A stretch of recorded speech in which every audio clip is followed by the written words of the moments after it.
আর এই মুহূর্তের অত্যন্ত গুরুত্বপূর্ণ খবর, কর সরলীকরণের পর সুদে স্বস্তি, রেপো রেট কমানোর ঘোষণা রিজার্ভ ব্যাংকের। আরো একবার আপনাদেরকে জানাবো, রেপো রেট কমছে, রেপো রেট কমানোর ঘোষণা রিজার্ভ ব্যাংকের। প্রতিনিধি মৈত্রী এই মুহূর্তে আমাদের সঙ্গে রয়েছেন। মৈত্রী, এই দিকেই নজর ছিল যে মুদ্রানীতির বৈঠক এবং সেই বৈঠকে কি সিদ্ধান্ত হয়। আমরা দেখেছিলাম আগেই সেই ইঙ্গিত মিলেছিল যে রেপো রেট কমবে, এমনটা ইঙ্গিত ছিল। কত পয়েন্ট রেপো রেট কমলো এবং এখন কততে এসে দাঁড়ালো? দেখো, 25 বেসিস পয়েন্ট রেপো রেট কমানো হয়েছে। এই মুদ্রানীতির বৈঠকে সিদ্ধান্ত নেওয়ার কথা রিজার্ভ ব্যাংক অফ ইন্ডিয়ার তরফ থেকে জানানো হয়েছে এবং এই মুহূর্তে 6.25% এসে দাঁড়ালো রেপো রেট। এবং যদি সার্বিকভাবে দেখা যায় যে যেভাবে সরকার মধ্যবিত্তদের হাতে অর্থ পৌঁছে দিতে চাইছিল এবং একেবারে মার্কেটে টাকার যাতে প্রবেশ হয় এবং বিকিকিনি বাড়তে পারে, সেই জন্য মধ্যবিত্তের যে ফিনান্স এক্সপেন্স করার, টাকা খরচ করার এবিলিটি বাড়াতে চাইছিল এবং সেই দিশাকেই বলা যেতে পারে কিছুটা সাপোর্ট করার জন্যই এই রেপো রেট কমানো বলে মনে করা হচ্ছে। এবং এমনটা আশা করাই হচ্ছিল যখন সরকারের তরফ থেকে এবার বাজেটে কিছু সংখ্যক মধ্যবিত্তের জন্য যখন ট্যাক্স কাট করা হয় এবং সরকারের তরফ থেকে ঘোষণা করা হয়েছে চলতি বাজেট অধিবেশনে ট্যাক্সকে আরো বেশি সিম্পলিফাইড করার জন্য, অর্থাৎ পার্সোনাল ট্যাক্সকে অনেক বেশি সিম্পলিফাই করার জন্য বিল আনা হবে।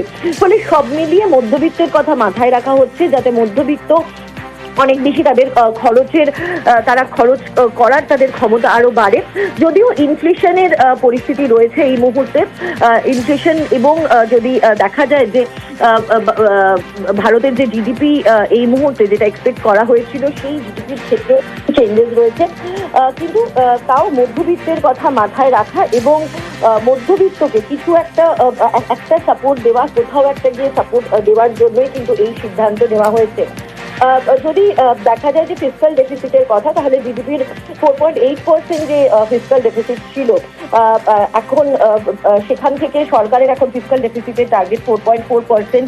ইকোনমিক গ্রোথও কিন্তু বেশ অনেকটা নিচের দিকে রয়েছে, যেখানে 2024-এর ফিসকালে 8.2% ছিল, সেখান থেকে 6.4% ইকোনমিক গ্রোথের দেখা হয়েছে। কিন্তু সেখানে দাঁড়িয়েও সরকারের পক্ষ থেকে চাওয়া হচ্ছে যে এই ফিসকাল ডেফিসিট এবং ইকোনমিক গ্রোথ হলেও সেখানে দাঁড়িয়ে মধ্যবিত্তদের হাতে যদি টাকা পৌঁছায় তাহলে তাদের স্পেন্ডিং এবিলিটি বাড়বে এবং সেক্ষেত্রে দাঁড়িয়ে কোথাও একটা গিয়ে মার্কেট ইমপ্রুভ করবে। সেই পদক্ষেপের পথেই আরো চলার জন্য এই সিদ্ধান্ত বলে মনে করা হচ্ছে। একদম। আরবিআই এর নবনিযুক্ত গভর্নর সঞ্জয় মালহোত্রার সভাপতিত্বে প্রথম মুদ্রানীতি কমিটির বৈঠক হয় এবং সেই বৈঠকে আমরা দেখেছি একাধিক গুরুত্বপূর্ণ সিদ্ধান্ত নেওয়া হয়েছে। আর এবার যে সিদ্ধান্ত সামনে এসেছে, রেপো রেট কমানোর ঘোষণা রিজার্ভ ব্যাংকের। কি বলেছেন নবনিযুক্ত গভর্নর, শোনাবো আপনাদের। The MPC unanimously decided to reduce the policy rate by 25 basis points from 6.5% to 6.25%. Consequently, the standing deposit facility, SDF, the SDF rate shall be at 6.0%, and the marginal standing facility rate, also called the MCF rate, and the bank rate shall be 6.5%. The MPC also decided unanimously again to continue with the neutral stance. RBI নবনিযুক্ত governor Sanjay মালহোত্রার সভাপতিত্বে প্রথম মুদ্রানীতি কমিটির বৈঠক হয়। দুদিন ব্যাপী এই বৈঠক এবং সেই বৈঠকের সিদ্ধান্ত 5 বছর পর কমলো রেপো রেট। এই মুহূর্তে আমরা যোগাযোগ করতে পেরেছি শৈবাল কর, অর্থনীতিবিদ। শৈবাল বাবু, প্রথমেই আপনার থেকে জানতে চাইবো যে 5 বছর পর রেপো রেট কমলো, সেক্ষেত্রে মধ্যবিত্তের কতটা সুবিধা হবে, ইএমআই এর বোঝা কতটা কমছে? নমস্কার। এটা এক্সপেক্টেড ছিল, কারণ গত 2-3 সাইকেলে যখন এই মনিটারি পলিসির যে মিটিং গুলো হয় তাতেই আশা করা গিয়েছিল যে রেপো রেট একটু কমবে। এর মূল কারণ হলো যে এই মুহূর্তে মুদ্রাস্ফীতি বা মূল্য বৃদ্ধি একটা নিয়ন্ত্রণে রয়েছে, অর্থাৎ খুচরো মূল্য বৃদ্ধি 4.85% থাকার দরুন আমার মনে হয় রিজার্ভ ব্যাংকের পক্ষে এই রেপো রেটটা কমানো সহজ হয়েছে। এর ফলে ইন্টারেস্ট রেট কমবে এবং ব্যাংকগুলো নিশ্চয়ই এটা এফেক্টিভ করবে যত তাড়াতাড়ি সম্ভব।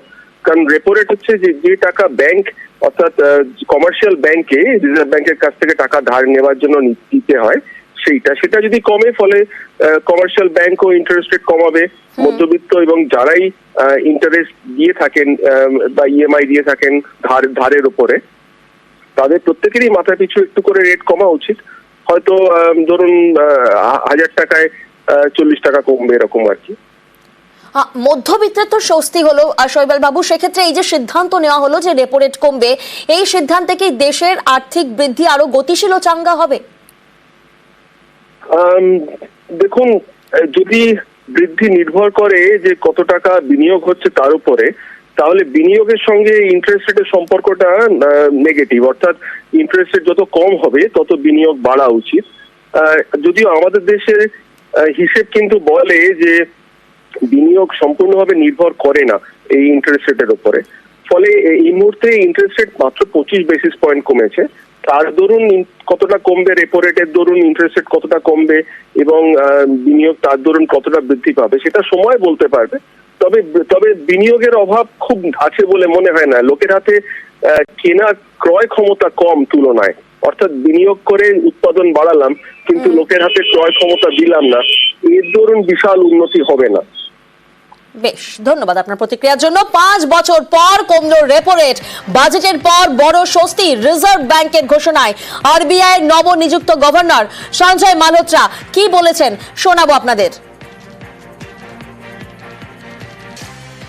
The MPC unanimously decided to reduce the policy rate by 25 basis points from 6.5% to 6.25%. Consequently, the standing deposit facility, SDF, the SDF rate shall be at 6.0%, and the marginal standing facility rate, also called the MCF rate, and the bank rate shall be 6.5%. The MPC also decided unanimously again to continue with the neutral stance